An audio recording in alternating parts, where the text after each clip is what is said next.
Nola bereiztu lan eskaintza faltsuak eta benetakoak?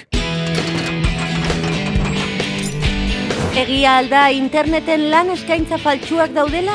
Bai, langabeziak iruzurra ere ugaritu du. Eskaintza faltsuekin dirua eta informazio pertsonala bilatuz. Eskaintza faltsu horiek gutxieneko bat dira, baina bereizten jakin behar da. Zeintzuk dira iruzur ohikoenak? Etxetik lan egiteko eskaintzak, atzerrira lanera joatekoak eta negozio piramidalak adibidez. Nola jakin dezaket lan eskaintza bat benetakoa den ala faltsua?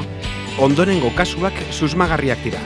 Dirua aurreratzea, ikastaroak egitea edo ordainik gabeko proba aldiak eskatzea. Diru sari handiak, ordutegi oso malguak edo berehala hastea eskaintzea. Eskaintza iturria ezezaguna izatea edo bete beharreko lana garbi ez egotea.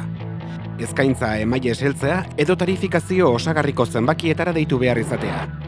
Eta nola ekidin dezaket iruzur bat? Interneteko kanal fidagarriak erabili eta ziurtatu datu pertsonalen babes politika.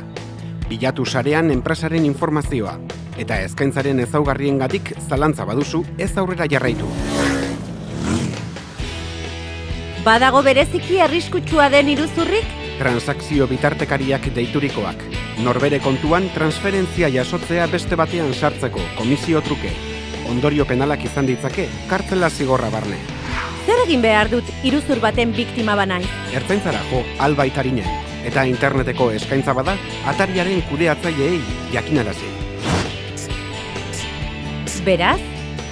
Langabeziak iruzurra ugaritu du, eta lan eskaintza faltsuak bereizten jakin behar da.